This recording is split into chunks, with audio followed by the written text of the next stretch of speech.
घरात जे काही घडलं त्यावरून माझी घरी जायची अजिबात इच्छा होत नाहीये।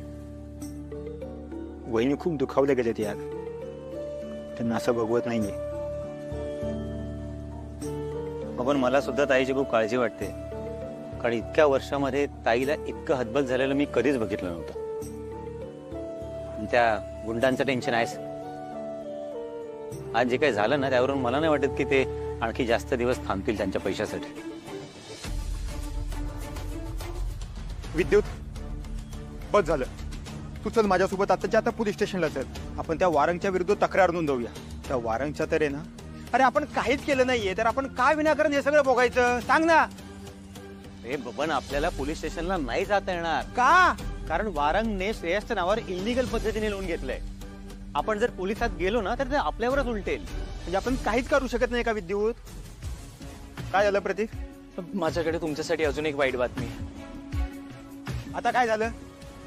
ते केकेने ना वारंगच्या सांगण्यावरून श्रेयस सरांना पैसे दिले होते, आणि आता श्रेयस सर नाही येत म्हटल्यावर तो वारंगच्या मागे लागलाय। वारंग स्वतःला वाचवण्यासाठी त्यांनी त्याचे गुंड आंबेकरच्या गावाला पाठवले। आपल्याला ना आंबेकरला लवकरात लवकर गाठावं लागेल आणि हा प्रॉब्लेम सॉल्व्ह करायला लागेल। विद्युत, काही करून आपल्याला श्रेयस निर्दोष आहे हे आपल्याला सिद्ध करावं लागेल।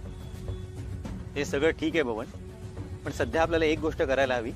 बाबा म्हणतायत ना त्याप्रमाणे इन्शुरन्स क्लेम करूया, त्यातून आलेले पैसे केकेला देऊन मुदत वाढवून देऊ। कारण फॅमिलीची सेफ्टी जास्त महत्त्वाची आहे, त्यांना काही होता कामा नये।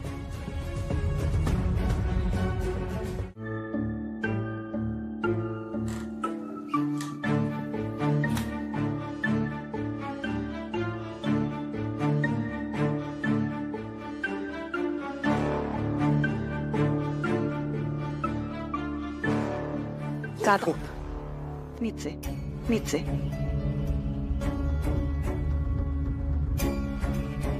दादा, तू परत आलायस याचा मला खरंच खूप आनंद होतोय रे। तुझ्या बसचा जेव्हा ऍक्सिडेंट झाला आणि तू गेल्याची बातमी आली ना, तेव्हा आमच्या सगळ्यांची काय अवस्था झाली होती मी नाही तुला सांगू शकत। मलाही तुम्हाला भेटायचं होतं,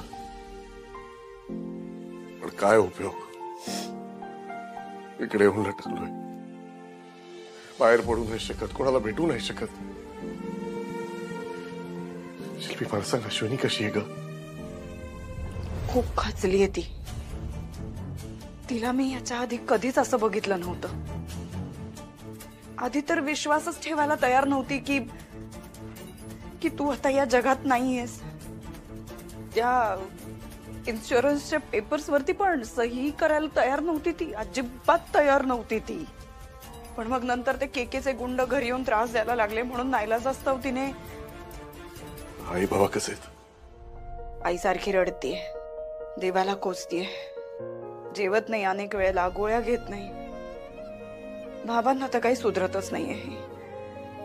दोघांची अवस्था साधारण सेमच आहे। को मयू कसे आहेत?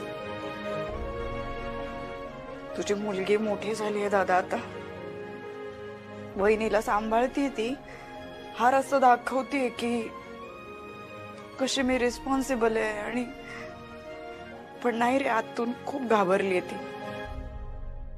आणि कोहूच तर वय आहे काय हे सगळं एक्सपिरियन्स करण्याचं वयच नाही तिचं, बिचारीचं बिथरलीये ती खूप।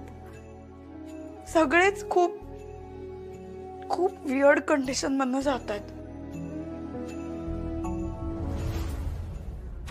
शिल्पी, मी नाही इकडे नाही थांबू शकत। मला आत्ताच्या आता घरी जायचंय, मला सगळ्यांना भेटायचंय, मला इकडे नाही थांबायचं, समजलं तुला? शिल्पी, तुला कळतंय माझ्यामुळे माझ्या फॅमिलीला त्रास होतोय। ते गुंड घरी येत आहेत आणि मला काय होऊ नये म्हणून मी इकडे लपून छपून राहावं असं वाटतं तुला? एवढा बेकार आहे तुझा भाऊ? आत्ताच्या आत्ता घरी चल चल। नाही दादा, असं करून नाही चालणार, तुला थोडा पेशन्स ठेवावा लागेल। दादा हे बघ, योग्य वेळ आली ना की सगळ्यांना आपण खरं काय ते सांगूयात। आपल्याकडे थोडे पैसे येऊ देत, हा त्या केकेचे पैसे दिले की मग तू घरी यायला मोकळा। हे बघ दादा, तू आल्याचा ना मला आनंद खूप झालाय, पण तू माझी कंडिशन काय विचार कर ना। जेनी ऐक ना, मी चेंज करते आणि मी पण तुझ्या बरोबर पार्लरला येते. एक मिनिट तू पार्लरला चाललीस?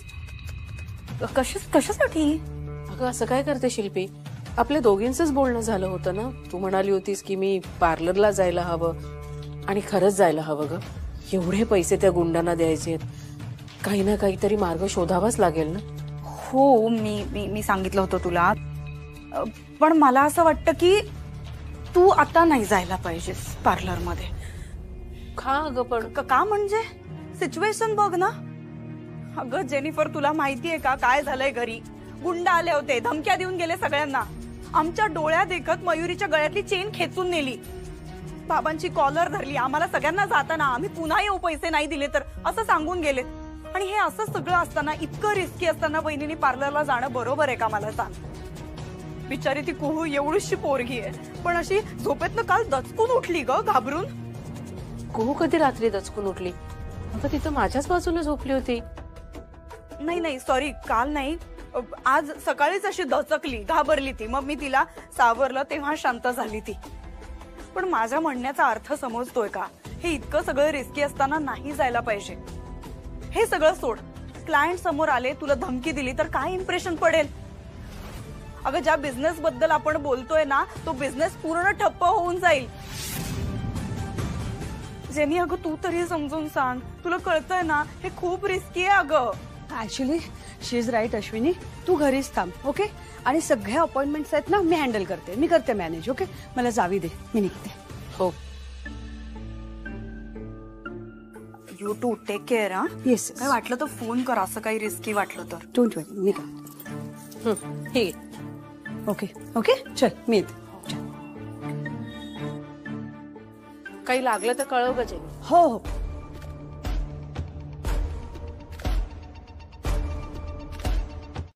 मयू ऐक ना बाळा, ती जी फ्रेम आहे ना ती कपाटात नीट ठेवून दे. बाबा आले ना की आपण लावूया आणि ते सांगतील त्याच ठिकाणी लावूया. हो ना? हो. मी जाऊन येऊ. काळजी घे. हो. कुठे चाललीयस बहिणी? अगं एक काम आहे ना तिथे चालले. पार्लरला चाललीयस का? अगं पार्लरला जात नाहीये मी. त्या दिवशी प्रेझेंटेशन दिलं होतं ना, त्यांचीच ऑर्डर मिळते की नाही ना म्हणून त्यांना फोन केला होता. तर ते म्हणाले की तुम्ही मीटिंगला या, म्हणून चालले मी. ओ अच्छा, ठीक आहे, मी पण येते तुझ्यासोबत. नाही नको अगं, तू नको येऊ. कारण मी त्यांना सांगितलं मी एकटीच येते आणि आता दोघी गेलो तर बरं नाही दिसणार ना. मी करेन मॅनेज. अगं तू काळजी नको करूस. येते मी. येते ग मयू. हा.